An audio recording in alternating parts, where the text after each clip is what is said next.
They told me it was just restructuring. After 26 years of building the system that held their billions together, I was escorted out with a cardboard box and silence. No pension, no handshake, just erasure. But what they didn't know was that the foundation they took for granted still remembered who built it and who broke it. This isn't a story about revenge. It's about what happens when integrity becomes the code itself. Stay with me. Subscribe if you believe quiet strength still matters. And tell me in the comments what you'd have done in my place.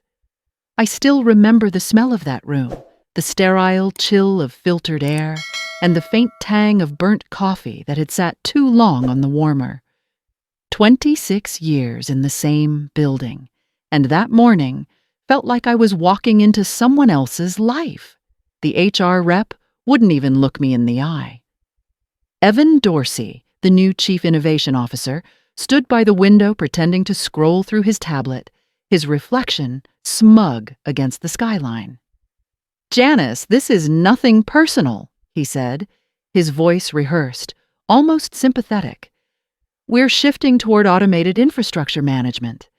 Your position has been made redundant." Redundant.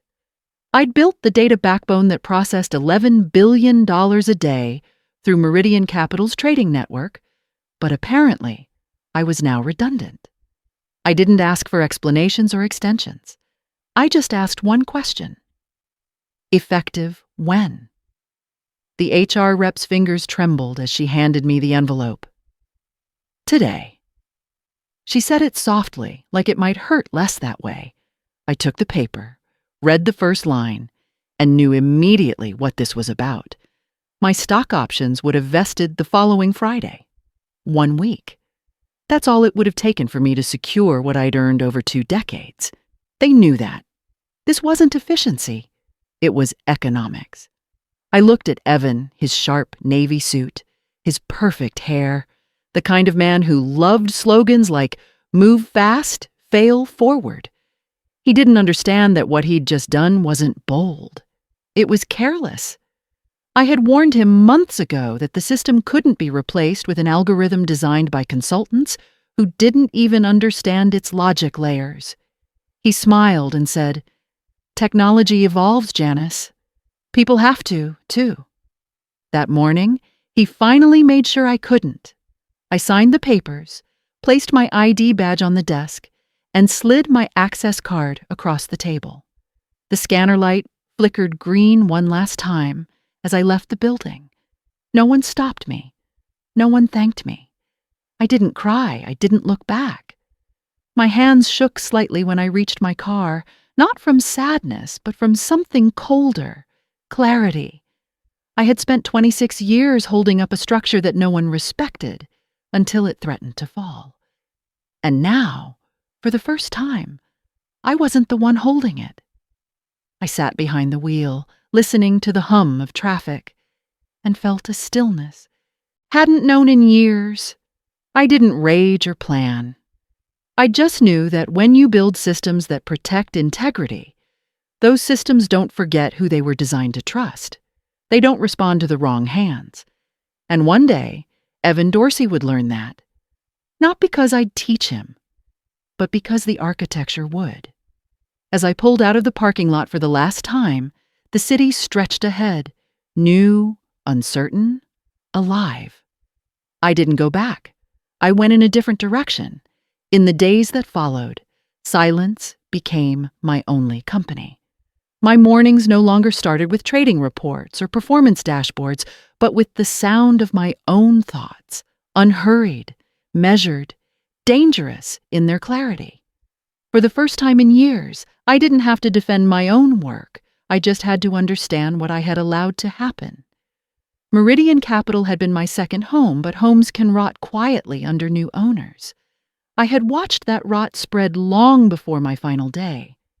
It started when Evan brought in his agility consultants, a parade of young, overconfident faces who spoke in buzzwords and promised to rebuild the trading system in 3 months. They called my legacy code prehistoric. What they didn't realize was that it wasn't code at all. It was language, logic, discipline. It was built to protect, not perform for the sake of performance. But the moment I raised concerns about system vulnerabilities, I became the relic they wanted to replace. Still, I didn't fight them. I did something quieter. I began writing again, not reports or compliance papers, but notes, outlines, sketches. I started documenting what a financial infrastructure could be if it were built on transparency instead of optics. The more they dismissed my experience, the clearer my next step became. Meridian had once stood for stewardship, but it had turned into a brand. I wanted to build something that could stand for truth again. That idea became the seed of my next chapter. Months earlier, before my termination, I had been invited to a small fintech symposium in Denver, a modest event barely attended by the major firms. That's where I first heard the name Atlas Digital Finance. They were a startup operating out of Chicago, lean, focused, quietly ambitious. Their CEO, Mia Torres, spoke without jargon. "We're not here to move fast," she said. "We're here to move right." That line stayed with me long after the applause faded. I didn't know then that I'd one day call her office, but after my exit from Meridian, that call became inevitable. I reached out 2 weeks later, not out of spite, but curiosity. Mia remembered me immediately. "You were the one who challenged the cloud security metrics," she said with a laugh. "I like how your mind works." Within days, I was sitting in a small conference room, overlooking the Chicago River, a laptop open, no contracts yet, no titles, just conversation. Mia wanted to build a trading infrastructure that wouldn't hide risk, that would let clients see how their money actually moved.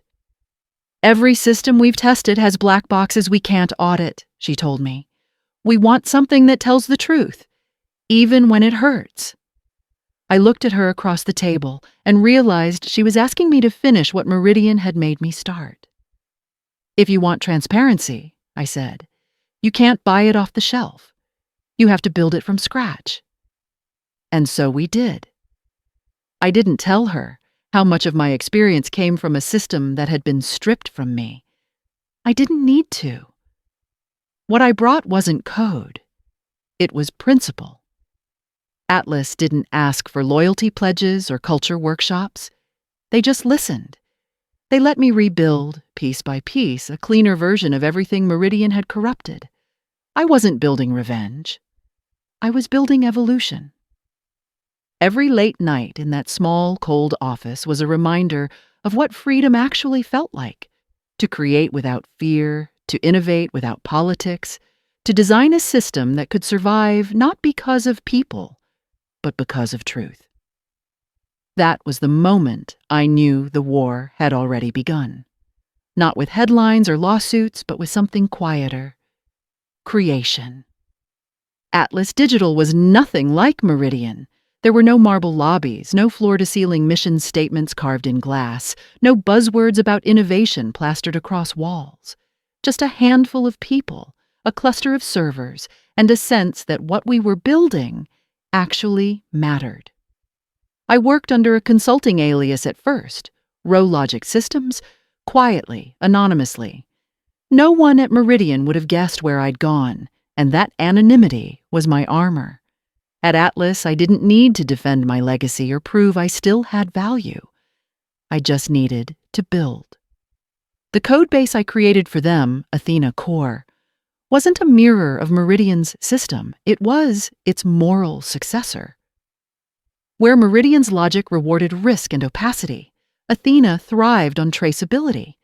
Every transaction carried a fingerprint, every authorization required accountability, and every node was built to recognize not just access rights, but ethical boundaries. It wasn't just software. It was philosophy written in syntax. Each night, as the city lights shimmered over the river outside our office, I'd sit alone at my terminal and refine the architecture. I stripped away the layers of vanity Meridian had piled on their systems and replaced them with something clean, something honest. I was rebuilding not for vengeance, but for balance. Meridian had created a machine that served greed. I was creating one that served truth.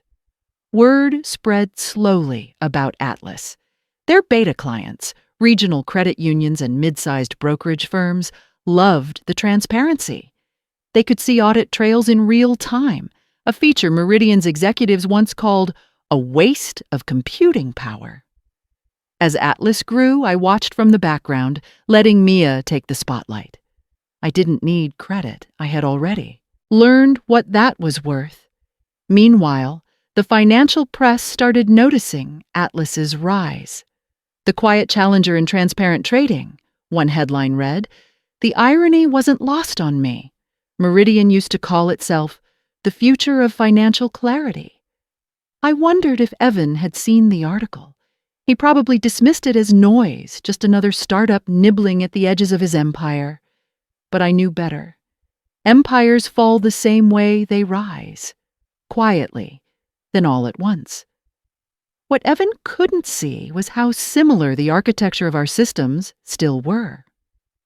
Meridian's digital skeleton was built on the framework I had designed 2 decades ago. They had modified it, branded it, even renamed its logic layers, but underneath the marketing and metrics, my fingerprints were still there. That was his blind spot. When Atlas began competing in the same institutional bidding space, it wasn't just competition. It was a mirror being held up to Meridian's facade. Every flaw they had ignored became our advantage. Every shortcut they had taken became our leverage. The contracts we targeted weren't small either. Major brokerage integrations, global fund management software, private equity data exchanges. We didn't undercut them. We outperformed them. The difference wasn't price. It was trust. Clients could see exactly how Atlas handled their data, while Meridian's systems remained black boxes locked behind NDAs and scripted assurances. The turning point came one evening during a performance review session with Mia. She leaned back in her chair, her eyes bright but tired. "You know, Janice," she said, "they'll come for us soon." I smiled. "Let them. They'll come with old code and old habits." She paused. "You sound like someone who's been waiting for this." I didn't answer. She didn't need me to. Every line of code I had written carried a quiet truth. Atlas didn't need to destroy Meridian. Meridian would do that on its own once the world saw what real transparency looked like. The system I had built there years ago was already decaying under the weight of vanity and speed. The one I was building now was built to endure. Some nights I'd catch myself thinking about Evan, about that final meeting where he didn't even shake my hand. I wondered if he ever thought about the woman who warned him about ethics and architecture. I wondered if he ever asked himself what she might be building now. Because if he had, he would have realized too late that I was building something they could never buy back. It started with a phone call from Mia at 7 in the morning. Her voice was calm, almost too calm for what she was saying. "We got the invitation," she said. "Meridian's the other finalist." For a moment, I didn't speak. The contract she was talking about wasn't just another deal. It was the Central Exchange Modernization Project, a $3 billion overhaul to unify trading systems across several national funds, the kind of project that could redefine a company's future. Meridian had dominated those bids for years, backed by their reputation and their scale. But for the first time, they were facing someone who understood their system from the inside out. Me. The irony didn't make me smile. It made me focused.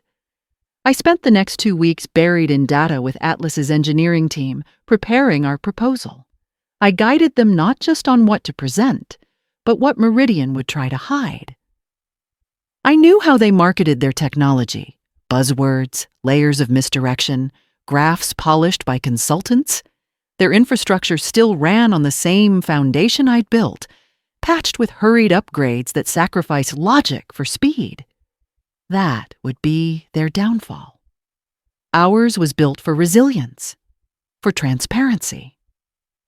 The day of the pitch arrived crisp and cold, the kind of day where the skyline looked sharp enough to cut. The presentation was held at the Federal Commerce Center downtown, neutral ground, glass and marble everywhere, where deals worth billions began and ended. Mia led the Atlas team. I sat behind her, technically as a systems consultant, anonymous among the group. Meridian's delegation arrived first, all sharp suits and self-assured smiles. And there he was, Evan Dorsey, the same smug confidence, wrapped in a more expensive suit. He glanced past our table without recognition, but his voice carried easily across the room. "Let's show them how it's really done," he told his lead strategist, loud enough for everyone to hear. I stayed silent, hands folded. I didn't need to show anything. I just needed to let the truth speak. Meridian's pitch was impressive, visually at least. They had slides full of analytics, performance projections, digital mock-ups, all the trappings of corporate dominance. But behind the gloss, their solution was hollow. Their model promised faster processing through automation, but it couldn't answer one critical question that the Exchange's review board always asked. How do you prevent untraceable transactions? I knew their answer before they said it. Proprietary auditing layers. Translation, trust us, you can't see it. Then came our turn. Mia's voice was steady but warm, her pacing deliberate. She opened not with numbers, but with a statement that silenced the room. A system that cannot explain itself is not secure. It's just complicated. From there, we walked them through Athena. Every process was visible, every data flow auditable. We didn't claim to eliminate risk. We showed how we measured and exposed it. When the board asked technical questions, our answers weren't rehearsed. They were grounded. I watched the faces across the table shift from skepticism to attention. Even the chairman leaned forward, studying the logic map I had drawn by hand.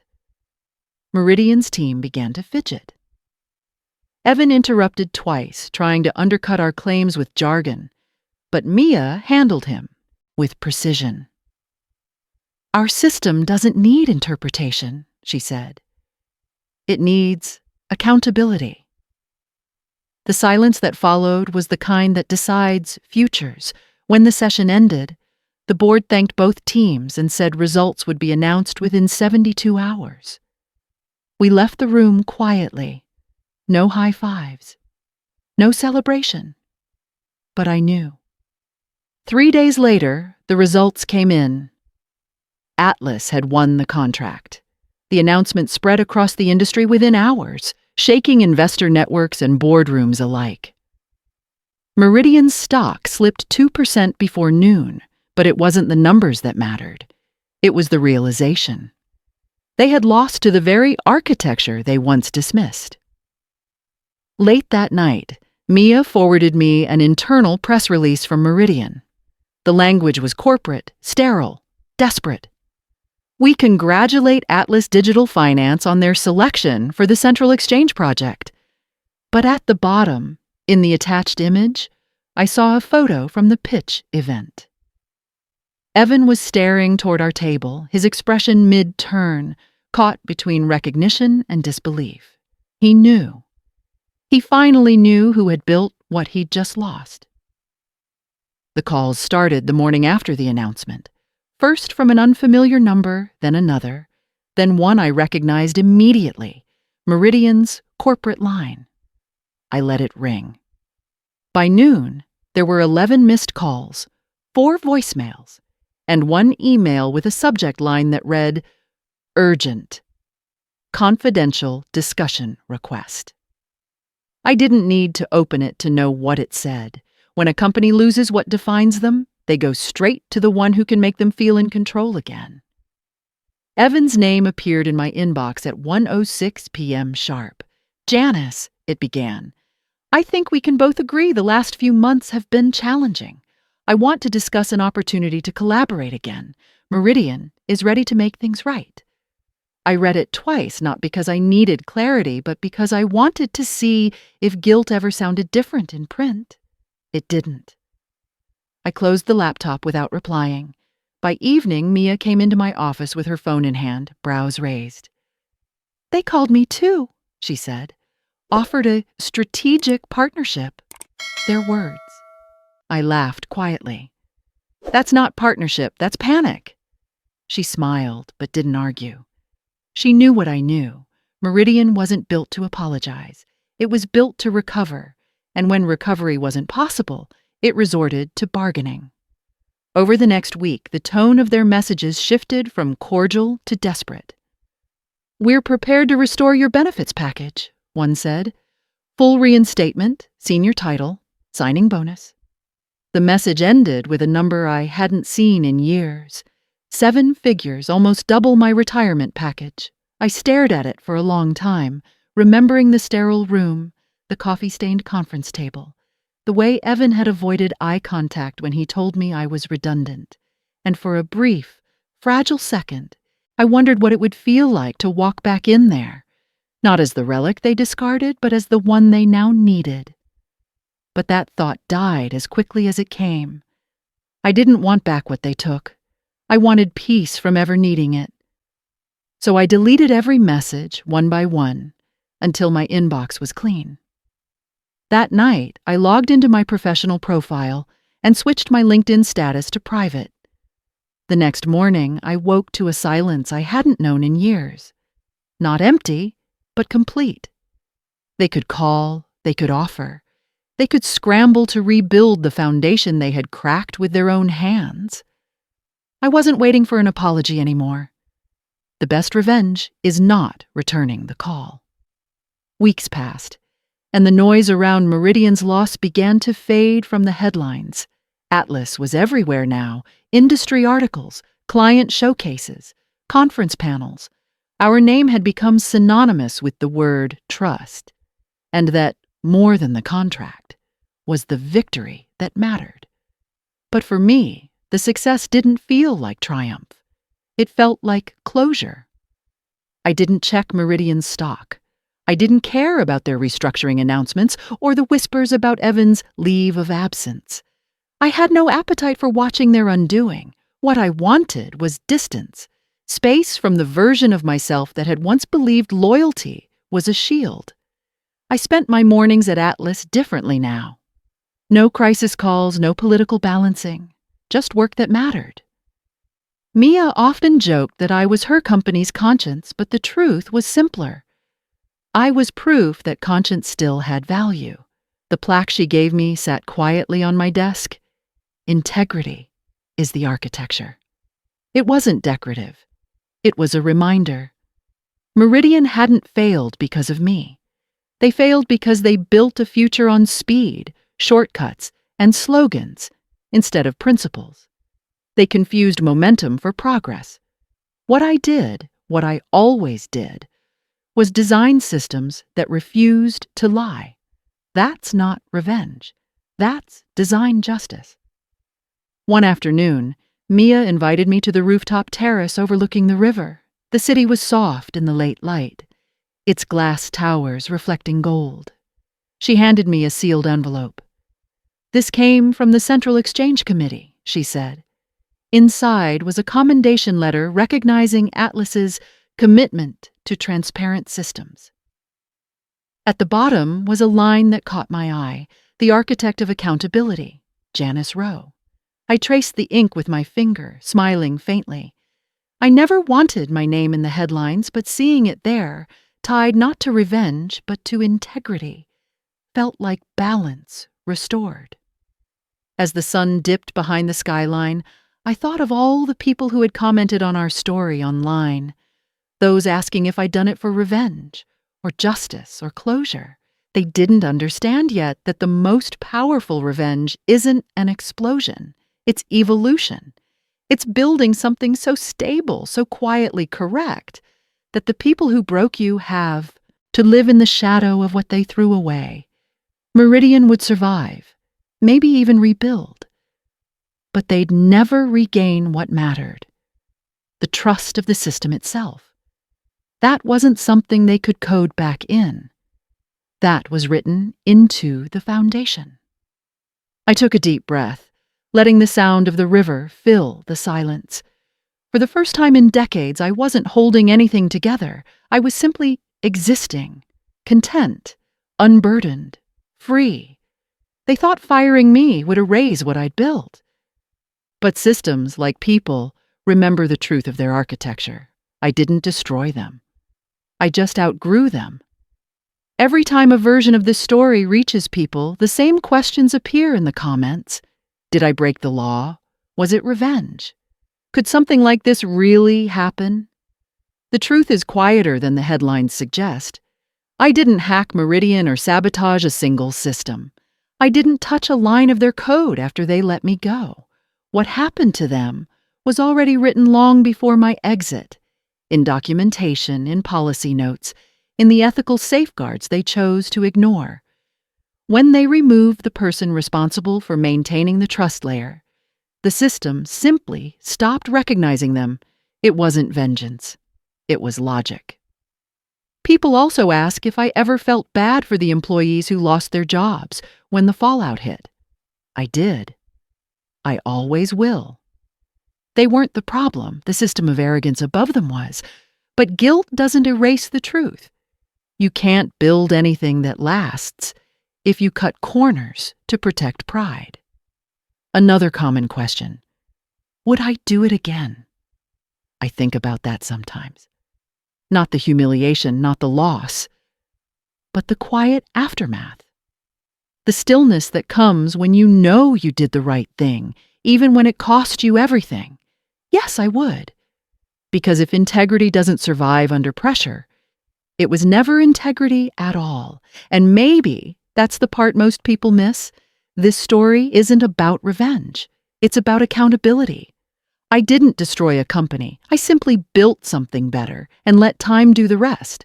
So, when you finish this video, ask yourself the same thing I did when I walked out of that glass tower. What would you do when the people who built their power on your work decide you're expendable? Would you break? Or would you build again? When I think back to that final morning, I don't see failure. I see freedom. They believed they were erasing me, but all they did was reveal how fragile their version of strength really was. The system remembered what they forgot. Integrity can't be terminated. It lives in the design, in the discipline, in the people who refuse to bend. If this story stayed with you, subscribe and stay for more. Leave a comment. Tell me what part hit hardest. Because sometimes the quietest exits echo the loudest, and the system always remembers who built it right. When I look back now, the story was never about destruction. It was about definition. They defined me by my usefulness. I defined myself by my principles. In a world that rewards speed, noise, and visibility, I learned that quiet work, done right, done honestly, builds a kind of strength that doesn't vanish when someone takes your title away. Integrity isn't glamorous. It won't trend. But when the dust settles, it's the one thing left standing. What happened at Meridian taught me that revenge doesn't always need fire. Sometimes it just needs truth, delivered by time. I didn't fight them with lawsuits or public exposure. I let the architecture speak. And when it did, it told the world who had really built what. Watching them face the consequences wasn't about satisfaction. It was about justice finding its own path. And yet, there's a part of me that learned forgiveness too. Not the naive kind that excuses betrayal, but the kind that frees you from carrying it. Sometimes forgiveness is self-liberation, but sometimes silence is the sharpest knife. I didn't need to say a word to make my point. The system, the people, and time itself said it for me. In today's world, that lesson matters more than ever. We live in a culture that moves fast. that often discards people the moment they stop being convenient. But value doesn't fade just because someone refuses to see it. If you've ever been underestimated, replaced, or written off, remember this. You are not defined by how they treat you, but by how you respond when they do. How to get started today. Revisit your principles. Write down what you will never compromise for convenience. Protect your work. Document, patent, or safeguard what you build. Build something honest even if no one notices yet. Integrity compounds over time. Learn to let silence do its work. Revenge can be quiet and still powerful. If this story moved you, share it with someone who needs that reminder. Leave a comment with your takeaway and subscribe for more stories that prove sometimes the quietest power is the kind that lasts.